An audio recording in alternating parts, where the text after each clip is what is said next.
Geográficamente estamos ubicados en el macizo de Floresta. Un macizo es una parte antigua de un país o de un continente.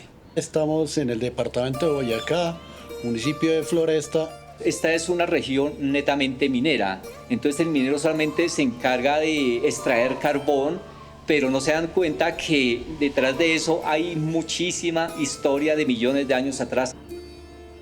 Saber que viven en un lugar tan rico en el mundo, uno se le vuela la cabeza. O sea, nosotros en Bogotá no tenemos la oportunidad de salir a la calle y ver fósiles en el piso. Entonces, la paleontología también hace parte de esa biodiversidad del pasado, y conocer esa biodiversidad del pasado también nos ayuda a conocer la biodiversidad del presente. El fósil es un registro que permite saber y complementar el conocimiento que uno trata de sacarle a las rocas.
Mi nombre es Bayro Benítez, soy pintor, escultor, me apasiona la paleontología. Yo soy hijo de uno de los primeros pintores pioneros del arte primitivismo en el país, se llama Antonio María Benítez. El museo comenzó desde que mi papá era niño. Entonces él consiguió unas pequeñas vasijas prehistóricas y gracias a su maestro entonces comenzó haciendo un museo escolar. Después la parte de paleontología también, como le comentaba, superficialmente se conseguían huellas de hojas o algunas cosas que se encontrábamos coincidencialmente. Y posteriormente entonces ya empecé yo a darle un orden cuando empecé a entender que sí era importante el trabajo que le estaba haciendo. Todo ese legado cultural histórico que existe acá en el territorio.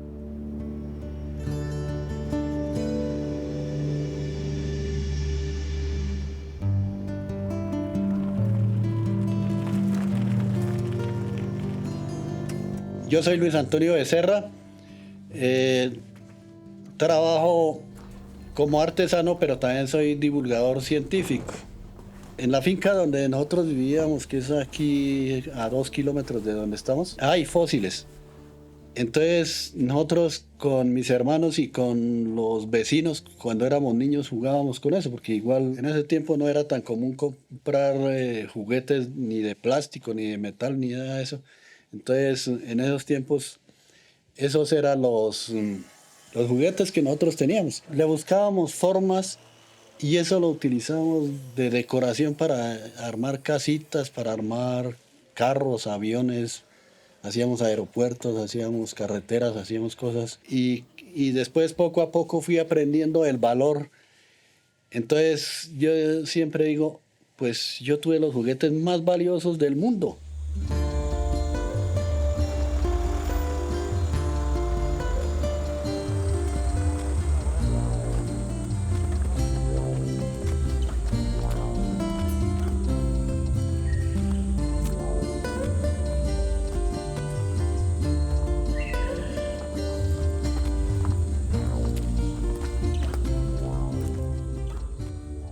Ok, vamos entonces a ver el uso del martillo.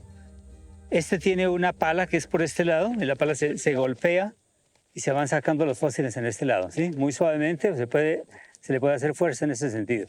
Acá tenemos muchos fósiles relacionados con animalitos que vivieron millones de años atrás. Están litificados, están convertidos en piedra.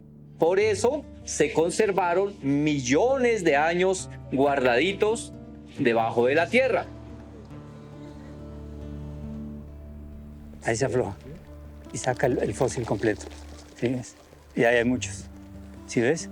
Puedes intentar identificar algunos de los que vimos en el museo en Floresta. Sí, y mire la pared, mire aquí. Vea. Acá. Eso es una leptadena boyaca. Ese es el fósil. La leptadena boyaca es un braquiópodo, o sea, un animal que tiene dos conchas, una dorsal y la otra ventral.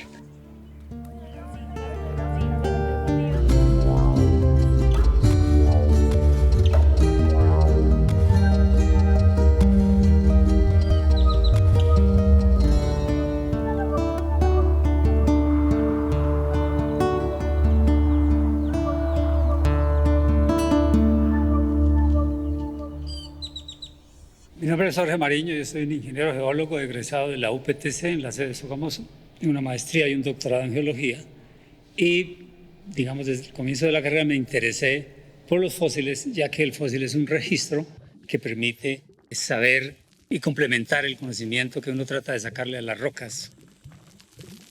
Pero esto realmente tomó fuerza cuando uno de mis estudiantes, que es Mari Joel, trabajó con el Servicio Geológico y ella, como parte del Servicio Geológico, fueron a diferentes poblaciones, entre esas Socha, Floresta y muchas otras, dando clases a los niños y a las personas de la comunidad.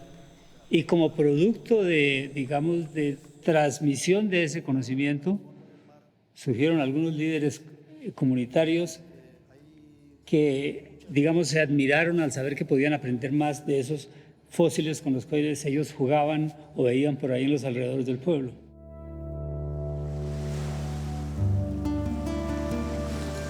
Hay muchísima historia de millones de años atrás.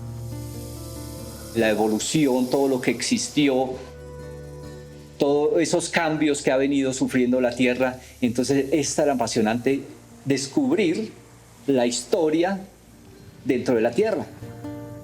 Eso es, los fósiles son los que nos dan el conocimiento de todo ese paso de la vida sobre este planeta. Hay una conversación entre el saber científico y el saber comunitario y uno lo puede, digamos, experimentar cuando comparte, dialoga con personas como Don Luis aquí en Floresta o Byron en Socha. Porque ellos, sin asistir a una universidad, pero por esfuerzo propio y por el contacto con los geólogos y los científicos que visitan la zona, han sido capaces de aprender los términos y uno puede hablar tranquilamente con ellos en términos técnicos. En Floresta hay geotopos y geositios. Un legado muy importante para las futuras generaciones, no solamente de Floresta, sino de Colombia.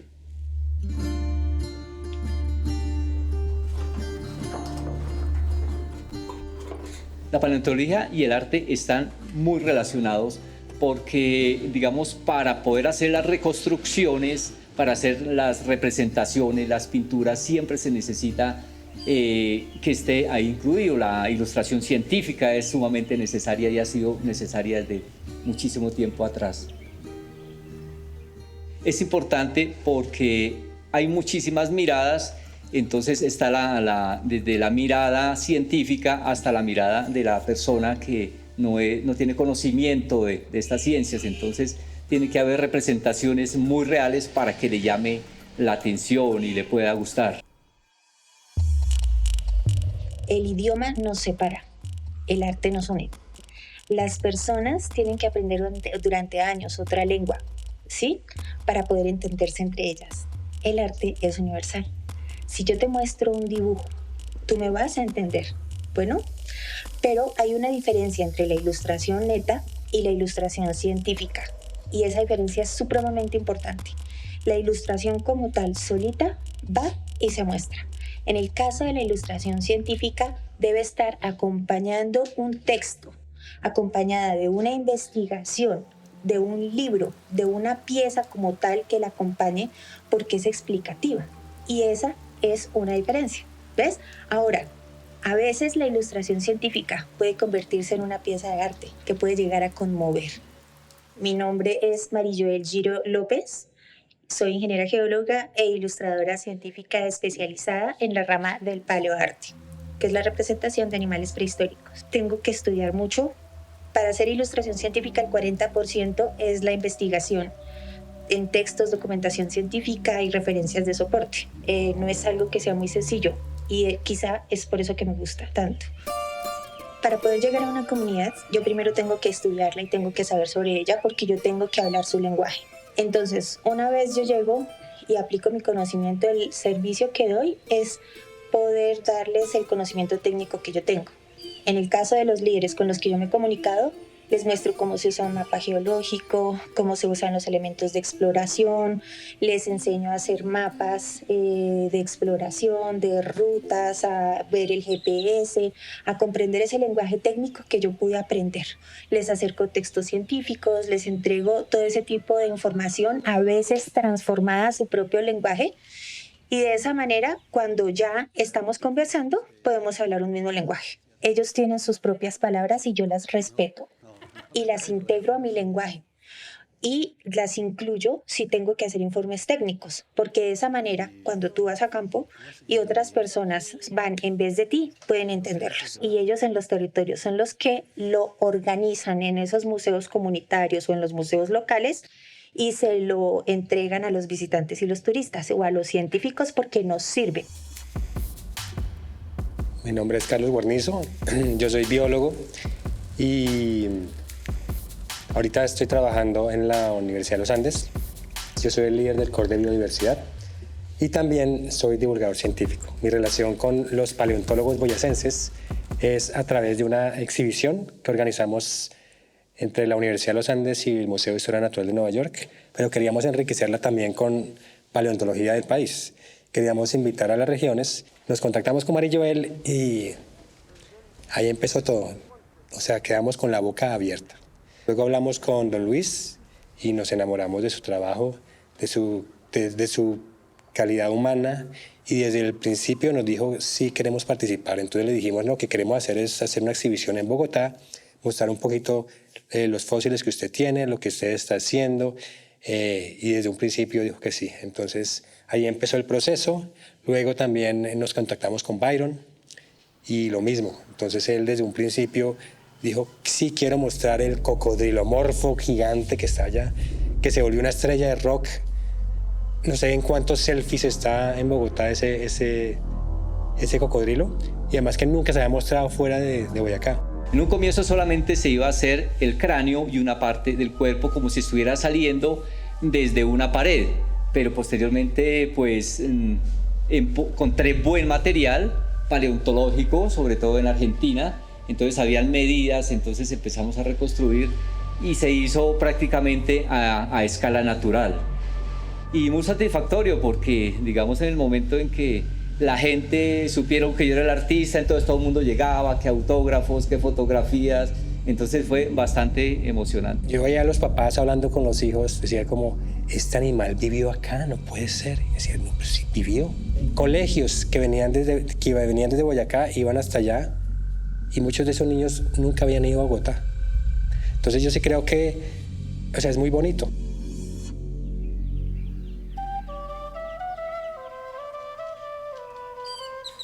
La importancia y el papel fundamental de los museos en los territorios o en las universidades, en donde es muy importante la sinergia entre líderes locales, comunidad, academia, administradores locales y tomadores de decisiones. Bonito este triloito. Ah, sí, ese no lo había visto. Ese no es de Colombia, creo. Cuando tú encuentras que todos aportan para que crezcan este tipo de escenarios y para que se divulgue y se difunda la información de manera veraz, como lo hace la academia, y de manera consciente, como lo hace la comunidad, entonces este tipo de procesos permiten que las personas comprendan la importancia de los yacimientos paleontológicos, tanto para el conocimiento de las personas que habitan ahí, como para las personas que desarrollan proyectos científicos en torno a ello. Bueno, alguna vez me dijeron que había un bivalvo que lo llaman aviculopecten. Entonces, el día que lo encontré, qué emoción, qué emocionante fue eso, porque siempre me decían que sí, que aquí había ese bivalvo, y cuando lo encontré, súper. En el momento en que llega el paleontólogo y dice, esto es oro en polvo, cuídelo muchísimo, porque esto es extraordinariamente grande, no solamente a nivel de Colombia, sino a nivel del mundo. Entonces, eso es bastante satisfactorio. Hay unas vértebras que que encontré de serpiente, entonces yo creo que eso es como el hallazgo más sobresaliente, porque se trata de titanoboas, y ver que paleontólogos a nivel del mundo vienen a mirar un simple fósil, uno dice, pues vale la pena, o valió la pena haberlo encontrado. Toda esta área tiene muchas capas de nuestra historia como país, antes de que fuéramos país. Entonces, obviamente yo quería venir porque, primero, para interactuar entre Byron y Don Luis, que hace muchos años no se ven. Entonces vamos a tener la oportunidad de verlos en acción, en campo, ver cómo ellos ven y encuentran esos fósiles, porque una cosa es uno ir caminando por ahí buscando fósiles, que yo tuve la oportunidad de hacerlo en la Tatacoa y yo no veía nada. Pero cuando uno va con alguien que conoce, es otro cuento. Somos amigos y creemos en lo mismo y tenemos fe. Entonces, al ser amigos, confiamos ciegamente el uno en el otro y nos comprendemos y nos entendemos porque estamos defendiendo las mismas causas, que es proteger los yacimientos paleontológicos. Cuando estuve la última vez, se hacían seguimientos de las polisombras y la forma de avance de la explotación de carbono, y era mucho más reducido. Podríamos ponerle en términos de porcentaje de un 30% del terreno en total. Ahorita tenemos un 80, un 85%. Los yacimientos están desapareciendo. Ahí debajo de la casita, Ahí era donde ustedes encontraron todos esos fósiles. Sí, Y ya pues no se ahorita puede entrar. tenemos Además, esperanza de llegar ahí, pero ya... Además, porque tienen que taponar, tienen que tapizar, tienen que cortar con máquinas súper fuertes, tienen que acumular mucho material. Una pared de estas mide perfectamente 10, 15 metros. Miren las polisombras, los accesos están restringidos, esto es privado. O sea, todo se destruyó. Miren, donde está la casita, en esa parte de abajo, ahí era nuestro sitio de trabajo. Ahí fue donde sacamos cocodrilos, sacamos tortugas, Ahí mismo. sacamos serpientes, coprolitos de diferentes animales, mamíferos, no sé hasta dónde hay material. Después hicieron un reservorio, acabaron. Y ahorita había un fragmentico pequeño donde pues había todavía esperanza, pero ya se acabó ahora sí absolutamente con lo que había. Pues Boyacá, desde el punto de vista paleontológico y geológico, es un paisaje geodiverso y paleodiverso, en donde nosotros podemos encontrar desde páramos hasta nevados, desiertos, valles intramontanos y diferentes tipos de materiales con muchos colores de rocas. Eso define la cultura de la gente en su relación con la geología, y en la parte paleontológica tenemos yacimientos con animales muy parecidos a los elefantes actuales, que se parecían mastodontes y que nos evidencian su relación con los cazadores antiguos. Boyacá es un territorio donde hay mucha historia, hay mucha memoria, que todos tenemos en Boyacá. Fue mar, fue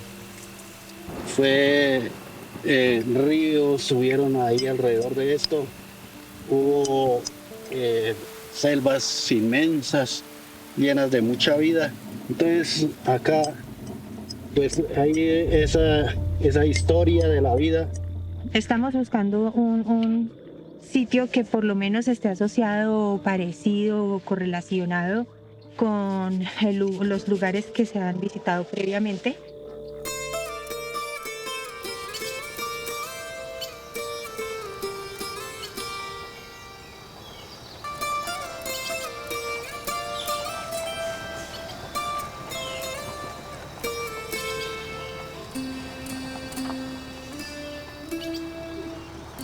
Bueno, ya después de que se ha hecho una exploración y podemos ver que podemos encontrar material importante, entonces ya viene uno más equipado.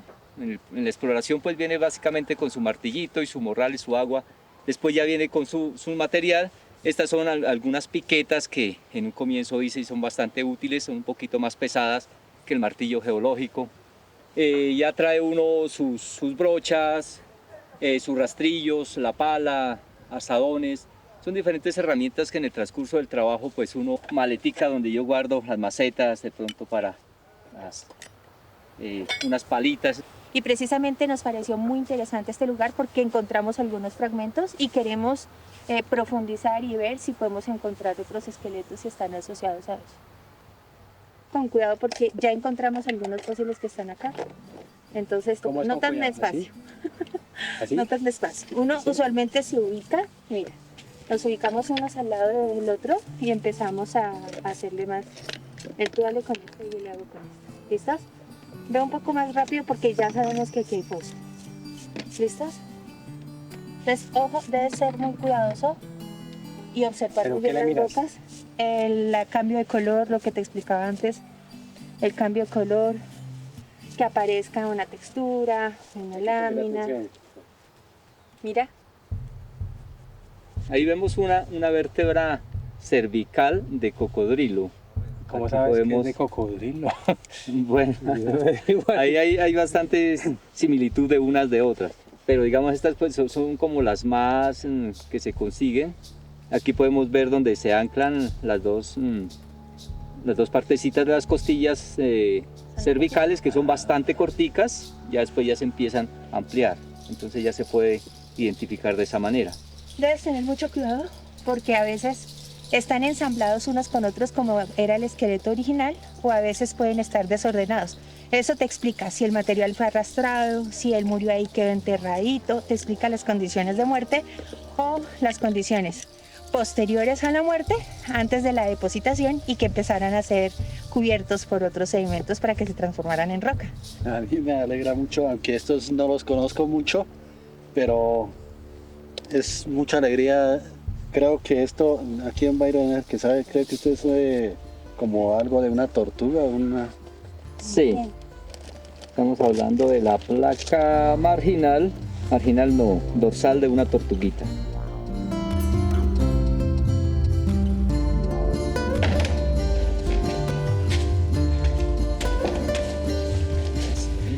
Las vértebras podemos ponerlas acá que sean.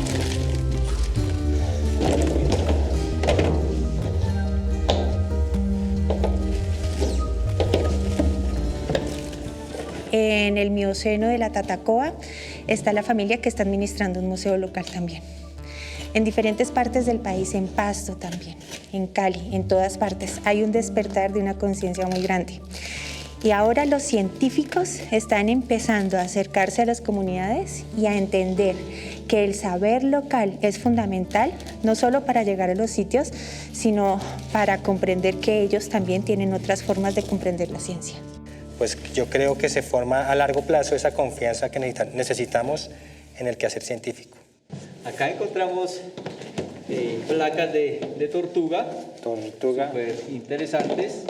Hay diferentes, posiblemente pertenezcan a la misma. Y hemos encontrado tres vértebras. Acá hay una cervical. Aquí tenemos una coxal. Y aquí tenemos una dorsal. ¿De cocodrilo? Sí, de cocodrilo. O sea, encontramos dos reptiles. Partes de pez. O sea, tenemos peces, cocodrilos, Sí. tortugas, aves. Posiblemente. Posiblemente. Pero aquí está, ¿Qué? este tan hermoso. ¿Qué es? Mírenlo. También de cocodrilo. Sí, pero aquí hay otro, incluso. Esto, como dice don Mayro, es tesoros, y fuera de eso, pues es un patrimonio no solo de acá de Socha o de Floresta, sino patrimonio de la humanidad más bien. La paleontología también hace parte de esa biodiversidad del pasado y conocer esa biodiversidad del pasado también nos ayuda a conocer la biodiversidad del presente. Sí, son fragmentos, vestigios o partes de animales que existieron o los entornos en los que habitaron miles o millones de años atrás. Cuando tú usas el arte, cuando tú usas imágenes, cuando tú usas ese tipo de cosas funciona muy bien. Esta ciencia ciudadana, ciencia participativa y esta ciencia que se hace en la región es claramente lo que necesitamos hacer e impulsar. Que la gente pueda entender que en la tierra que estamos pisando, ahí está toda la historia de nuestro pasado. Ahí podemos darnos cuenta todas las especies que vivieron. Un sitio donde hay tanto patrimonio, tantas cosas de ver y que solo los científicos lo conocen. Yo creo que es justo que el pueblo también conozca de que tiene su patrimonio.